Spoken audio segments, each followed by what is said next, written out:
Hello, my lovely viewers.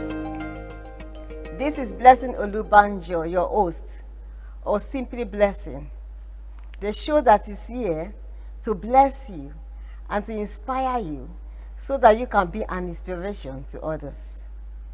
So tonight, we have a very talented and gifted guest that is here to inspire you.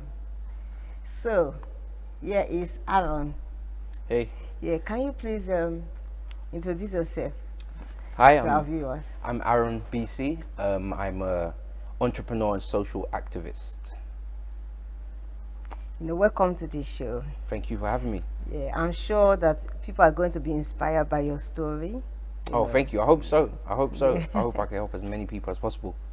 Yeah, did you grow up in the Southeast? Yeah, I grew up in Southeast London, Lucian Borough.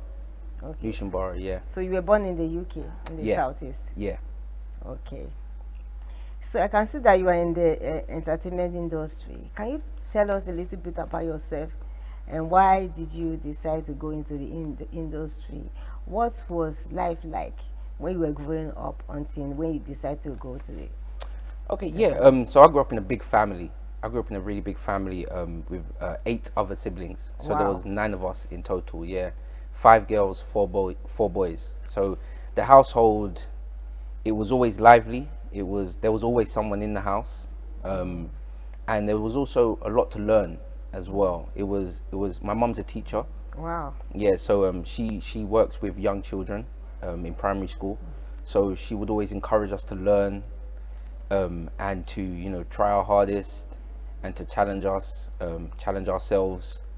And growing up with so many other siblings, there was always competition, always a challenge, always someone else that might get more than you, or so it was a good environment. It was good.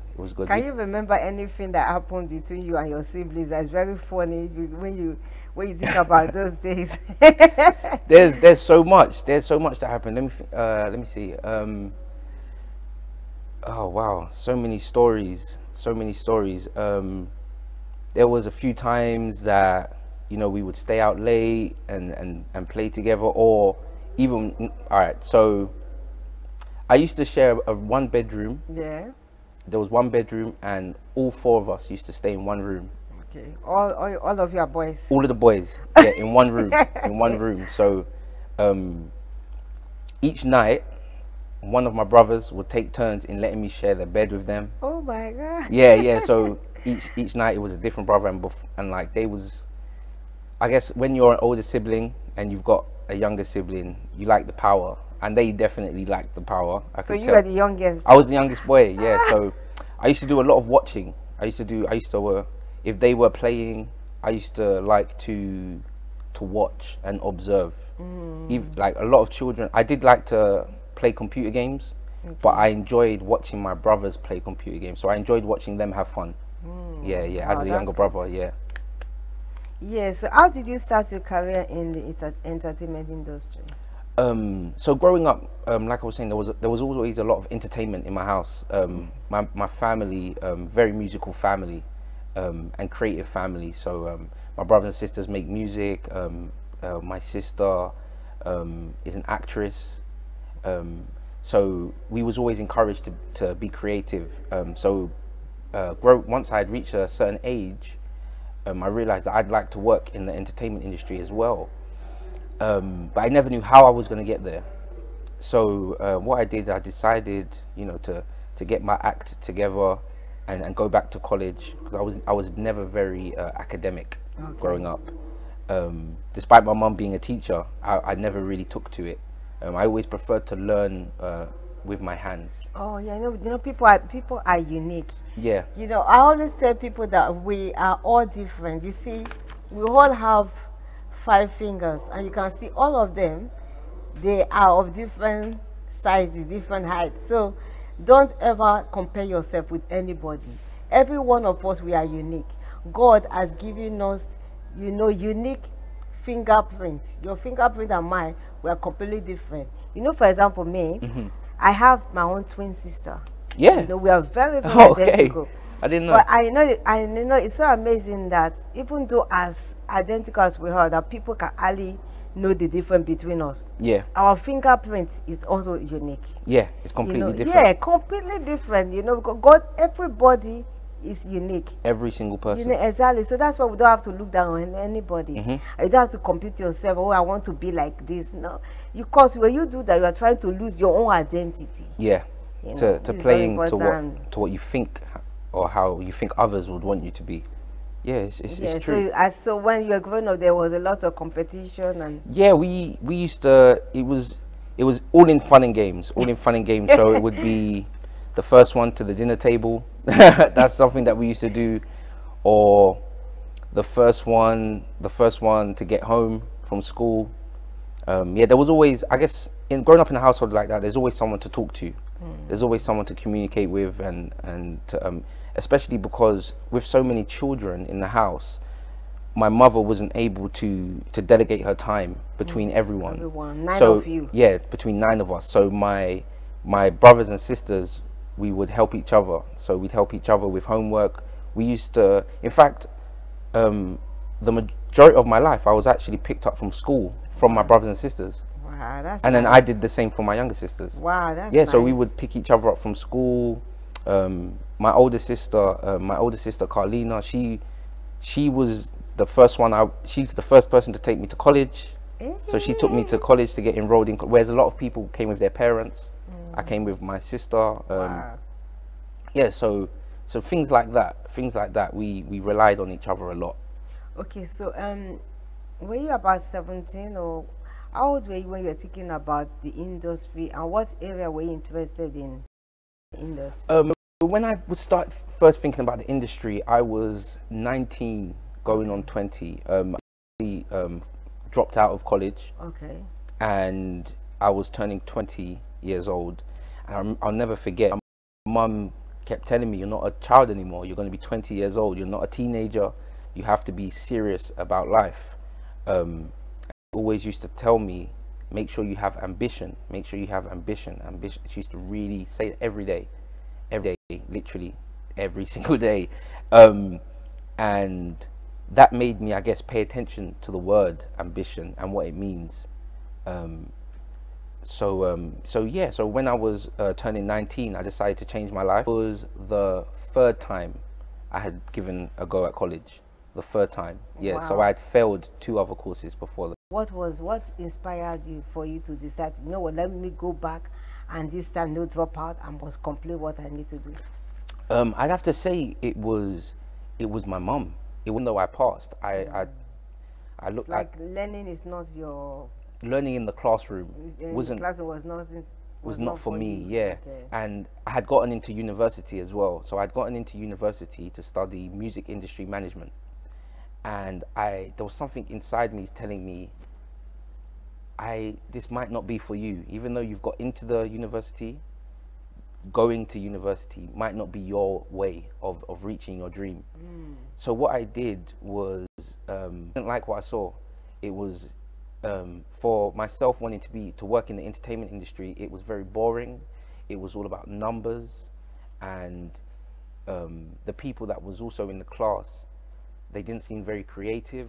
You know, what course was this? Was it music and IT? No, it was music industry management. Oh, okay, I Music understand. industry management, yeah.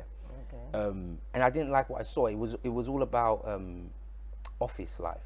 It okay. wasn't creative. And so I asked myself, okay, so you have 6 weeks, you're going to be here.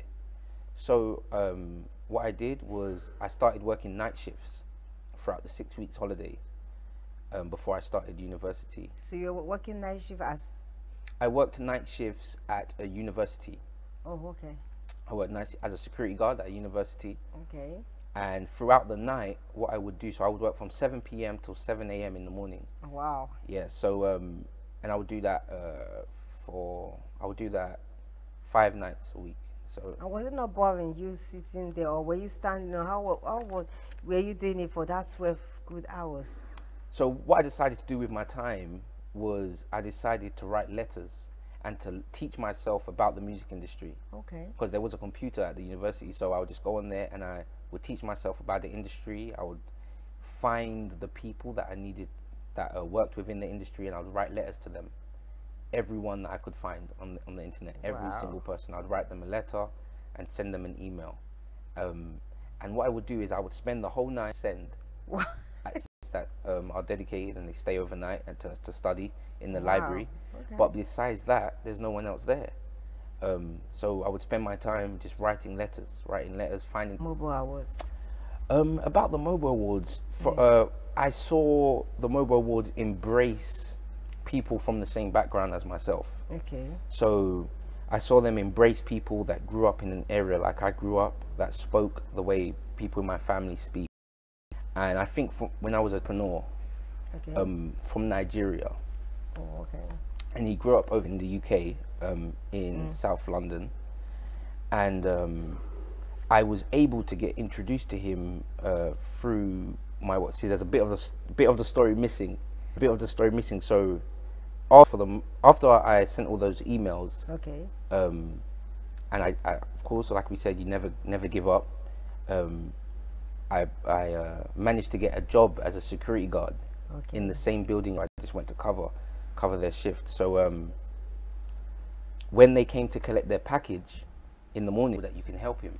So Alexander is a very kind-hearted man. He reached out and he said, yeah, come in for a meeting. And we met for a meeting in central London. And it's funny because I used to pass that building every day. The same building that we met in, I used to pass it every day on the way to the MOBO Awards. Wow. And I used to think to myself, I don't know what this building is, Yes. but one day I'm going to get in there. And yeah, and soon as I finished working for the MOBO Awards, I met Alex in there, and we sat down, and Alex took me on as his apprentice. Wow. So what did you learn from him? From Alex, confidence in the workplace, how to carry yourself, how to budget money as Wow. well, how to be confident in who you are. And Alex is a very successful entrepreneur. He's a millionaire. But he Wow. taught me that if you want to stay a millionaire, Yes. then don't spend your money frivolously. Don't just spend your money on cars. Don't spend your money, like, you can still get on the train. You can still get on the bus. I remember a lesson when I first learned that lesson. It was on our first day working together. And Alex said to me, all right, pack up your stuff. We have to go. So we left the building and we started jogging down the street. And I was thinking, wow, day one, I'm running down the street with Alexander Omosu. Where are we going? And there was an Englishman, and he was standing beside a silver Mercedes. I'll never forget. And he had the door open. And I was like, oh my gosh, we're about to go into this Mercedes. We have a chauffeur. And we ran past. We ran past the Mercedes. And we ran onto the bus. Oh, because you know it's a millionaire, so you saw the car was. Yeah. So I thought that must be our car. And we ran onto the bus. And I said to Alex, wow, I can't believe it, how successful you are, and you still get on the bus. And then that's when he taught me the lesson of, no matter how much money you have, stay grounded. Because if you want to continue to have money, then you mustn't spend on anything. You mustn't spend on things that you don't need. He said, it's much cheaper for me to get public transport into the city than it is for me to drive. And for example, a lesson like that definitely Yes. stuck with me. Stuck with me just to be as successful as he is and to still stay grounded. Yeah, and it's very good to also to keep on being humble no matter the level, Yes, you know, to of remain activity. humble. Yeah, exactly.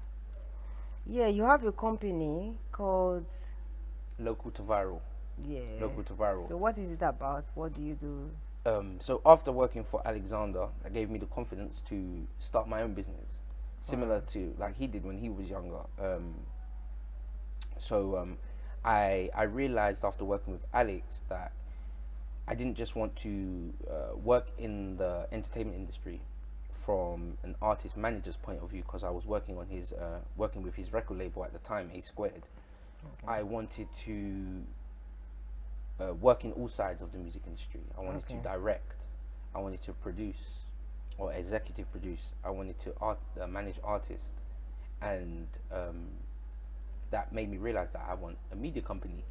I want to be able to do all aspects. So that's exactly what I did. I started Local to Viral, and the concept behind Local to Viral was I saw that the world was going in a very technology driven direction. Yeah. I saw that people were spending more time on the internet. Oh, yes.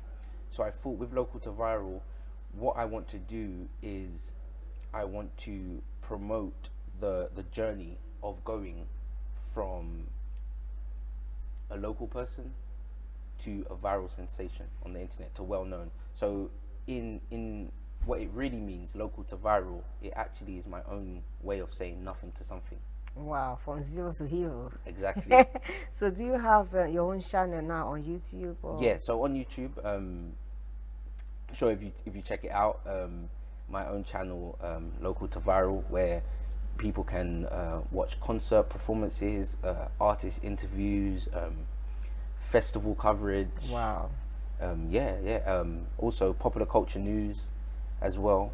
So Facebook? Yeah, Instagram and Facebook, at Local. Also follow, I have my own personal at Aaron BC _. And yeah, it's pretty good. I learned a lot on that journey of Yeah, you know what? I met you at BBC. our music brings us together.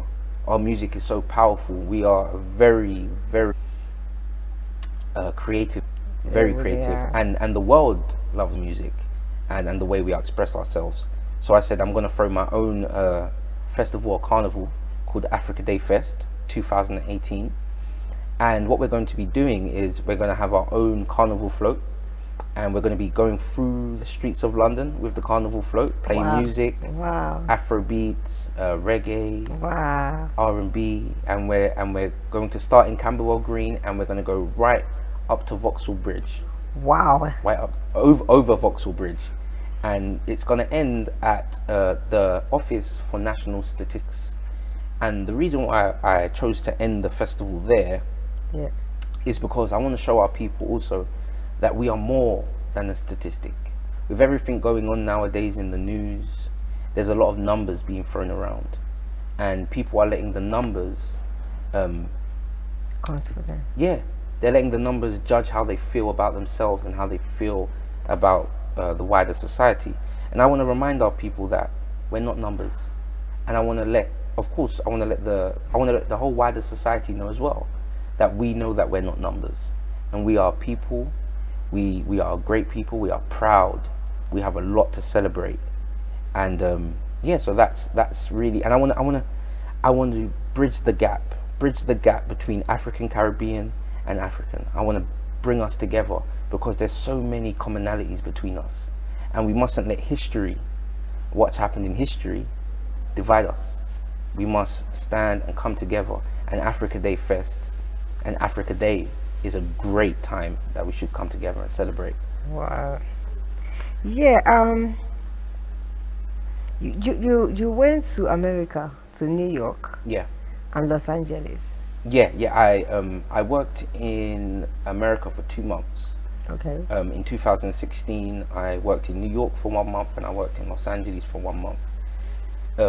With Local to Viral, with my media company, because we did a lot of entertainment. We covered a lot of entertainment, and there's loads of entertainment that come out of America.